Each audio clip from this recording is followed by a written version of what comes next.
सावित्री करिले रोदन कंपिला विजन कानन स्वामी गुण न बाहुनी डाकिले रख चक्र पाणी एकाले देवमूर्तिटीए होइले उभा छाया प्राय चकिते सावित्री चाहिले किए से बोली पचारिले कहिले ज्योतिर्मय मूर्ति मुटे निज चतुपति जम मु मृत्युर देवता असय मोर निष्ठुरता पठाई मोर दूत गण निये मु ताकु तत्क्षण जेहेतु तुमे महासती कोले धरिछ मृतपति तुमको डरी दूत मोर बाहुड़ी गले मोर पुर सत्यवानर प्राण पाई आसीछि एबे निजे मुहि आयुष तार हेला शेष नेबारे मोर नाही दोष सावित्री करिले मिनती दया कर हे जंतुपति स्वामी प्राण गले नहीं बंचीबी कहा मुख चाही जम कहिले शुण सती जन्म थिले तो मृत्यु अछि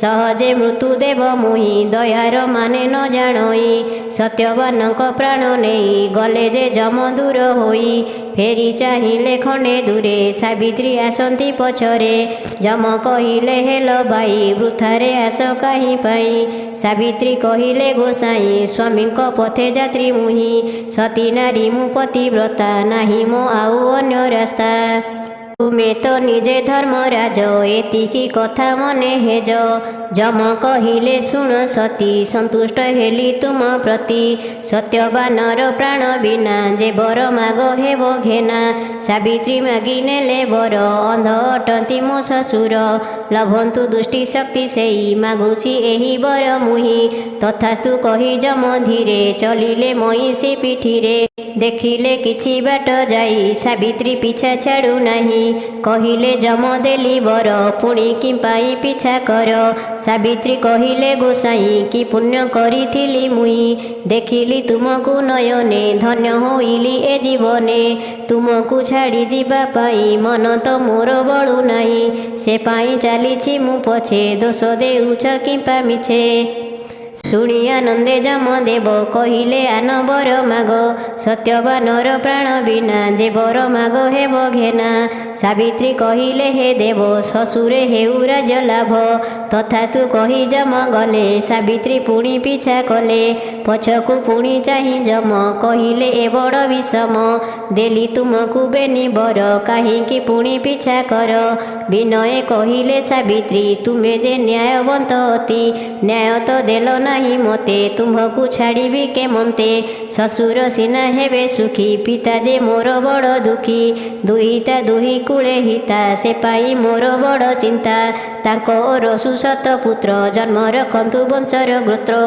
मागुछि एही बर मुहि विचार न्याय धर्म चाही पिता ससुर दुहे एका मागुछि तेणु एही भिक्षा तथास्तु कही जम गले सावित्री न छाड़ती भले पुणी चालिले पछे पछे छाया जेमिति काया साथे पछकु चाहि जम राजा कहिले एबे जा फेरी जा सत्य बड़े एते पथ आसिल तुमे ଏହା सत्य एपारी शेष सीमा एही तुमे तो हेलो नर देही से पारी सीमा छुईबाकू केही जे न देबे तुमको एठारु हेबी अंतर्धान से पारी अटे महाशून्य पाई नाही आउ मते फेरी जा सती निज पते सावित्री कहिले ठाकुरे कि लाभ एही जीवन रे बुझे ना एपारी से पारी काहींकि अबाजीबी फेरी सूर्यंक पुत्र तुमे निजे दियो हे जानी तुम तेजे नहेले होइब प्रगट आनिल तुमे एते बाट गोटी को गोटी बर देई मायारे आनिल कढ़ाई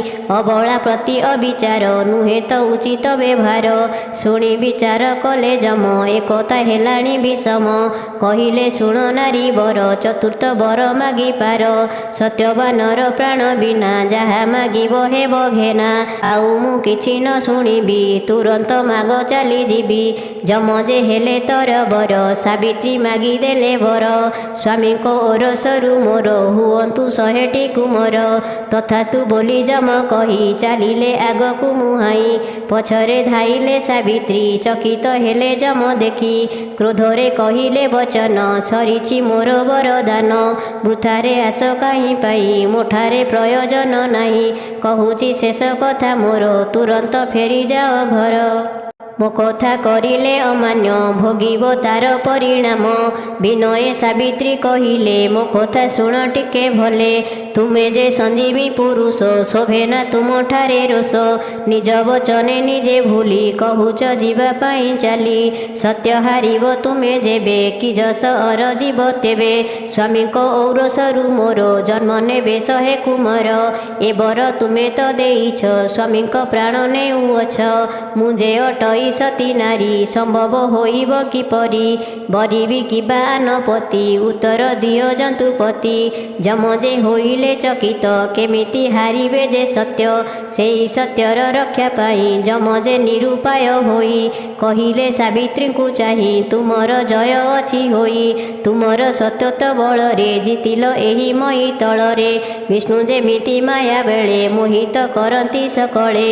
ସେମିତି ସତ୍ୟତ ମାୟାରେ ମୋହିତ ହେଲି ତୁମ୍ଭଠାରେ। ପରୋକ୍ଷ ସତ୍ୟବାନ ପ୍ରାଣ ତୁମେ ତ ମାଗିନେଲ ଜାଣ। ମୁଁ ଯେ ନିଷ୍ଠୁର କାଳ ଯମ ଲଙ୍ଘିଲା ବିଧିର ନିୟମ। ତୁମର ସତ୍ୟତକୁ ଧନ୍ୟ ହେଲି ମୁଁ ଅତ୍ୟନ୍ତ ପ୍ରସନ୍ନ। ଖୋଲିଲି ଚର୍ମପାଶ ମୋର ଦୀର୍ଘାୟୁ ବୋଲି ଦେଲି ବର। ନିଦ୍ରାରୁ ଯେମିତି ଉଠନ୍ତି ଉଠି ବସିବେ ତୁମ ପତି। ସତ୍ୟବାନଙ୍କ ମର ଦେହେ ପ୍ରାଣ ଭରିବି ପୁନରାଏ। ସେ ସ୍ଥାନେ ଯାଅ ବେଗେ ଚଳି ସ୍ୱାମୀଙ୍କୁ ନିଅ କୋଳେ ତୋଳି। ସତୀ ପତ୍ନୀର ପରଶରେ ରୋପିବି ପ୍ରାଣ ଶରୀରରେ। ତୁମ ଅମର କାହାଣୀ ଯୁଗକୁ ଯୁଗ ଥିବ ପୁଣି। ସତ୍ୟତ ପ୍ରତିବ୍ରତା ଶକ୍ତି ମୃତ୍ୟୁକୁ ଗଲା ଆଜି ଜିତି। ଯମ ଯେ ହେଲେ ଅନ୍ତର୍ଧାନ ସାବିତ୍ରୀ କରିଲେ ପ୍ରଣାମ।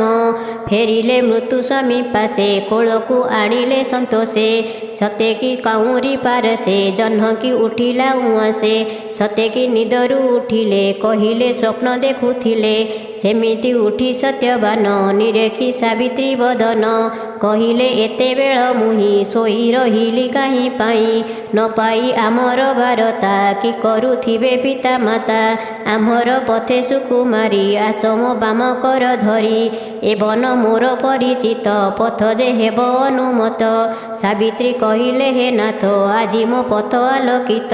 ତୁମେ ମୋ ସୀମାନ୍ତରେ ଜହ୍ନ ଚାନ୍ଦିନୀ ତୁମେ ମନ ବନ। ଏ ବନେ ନାହିଁ ତେଣୁ ଭୟ ମୋ ପାଇଁ ନ ହୁଅ ଅଥୟ। ତୁମକୁ ପାଇଛି ମୁଁ ଫେରି ଆଉ କାହାକୁ ଯିବି ଡରି। ସେ ବନ ପଥରେ ଦମ୍ପତି ଚଳିଲେ ଆନନ୍ଦରେ ଅତି। ପ୍ରବେଶ ହେଲେ ଆଶ୍ରମରେ ଆଶ୍ରମେ ଆନନ୍ଦ ଯେ ଝରେ। ରାଜ୍ୟ ପ୍ରାପ୍ତିକୁ ଚକ୍ଷୁ ପ୍ରାପ୍ତି ଦିମତ ସେନ ତୋଷ ଅତି। ପ୍ରବେଶ ହେଲେ ଆଶ୍ରମରେ ଆଶ୍ରମେ ଆନନ୍ଦ ଯେ ଝରେ। ରାଜ୍ୟ ପ୍ରାପ୍ତିକୁ ଚକ୍ଷୁ ପ୍ରାପ୍ତି ଦ୍ୱିମତ ସେନ ତୋଷ ଅତି। ପୁଅ ବୋହୂଙ୍କୁ ଦେଖି ପାରି ଆନନ୍ଦେ ଲୁହ ଗଲା ଝରି। ଆଶ୍ରମ ବାସୀ ଗଲେ ଘେରି ବୁଝିଲେ ସମସ୍ତେ ପ୍ରଚାରି। ସାବିତ୍ରୀ କହିଲେ ବୁଝାଇ ଯମଙ୍କ ବରଦାନ ଏହି। କହିଲେ ସକଳ ବୃତ୍ତାନ୍ତ ସଭିଏଁ ହୋଇଲେ ଚକିତ। ଧନ୍ୟ ସାବିତ୍ରୀ ଧନ୍ୟ ବୋଲି ଆଶ୍ରମ ଉଠିଲା ଉଛୁଳି।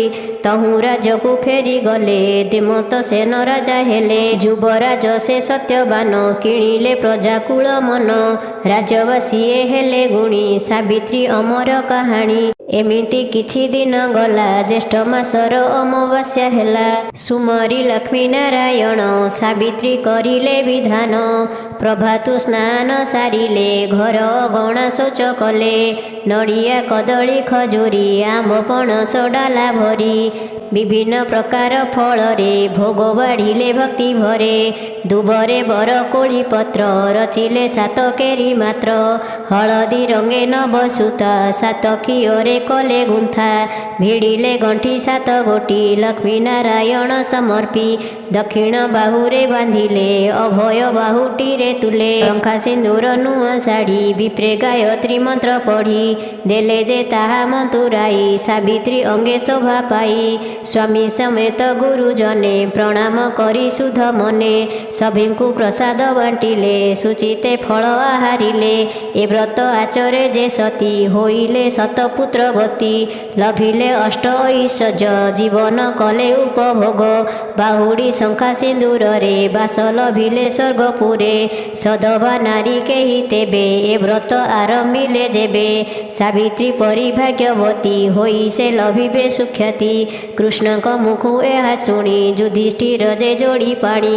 ଭକ୍ତିରେ କଲେ ପ୍ରଣିପାତ ସଂସାରେ ଖ୍ୟାତ ହେଲା ବ୍ରତ। ବ୍ରତ ସାବିତ୍ରୀ କଥା ବ୍ରତ ଏହି ସର୍ବେ ଶୁଣିବେ ମନ ଦେଇ ସୁମରି ଲକ୍ଷ୍ମୀ ନାରାୟଣ ହୁଳହୁଳି ଯେ ଦେବେ ଜାଣ ସାବିତ୍ରୀ କଥା ବ୍ରତ ଏହି ସର୍ବେ ଶୁଣିବେ ମନ ଦେଇ ସୁମରି ଲକ୍ଷ୍ମୀ ନାରାୟଣ ହୁଳହୁଳି ଯେ ଦେବେ ଜାଣ ସାବିତ୍ରୀ ବ୍ରତ କଥା ଶେଷ ପଠନେ ଶ୍ରବଣେ ସନ୍ତୋଷ ଚିତ୍ତ ନିବେଶୀ ବିଷ୍ଣୁ ପାଦେ ବୁଦ୍ଧିଆ କହେ ଗୀତ ଛନ୍ଦେ।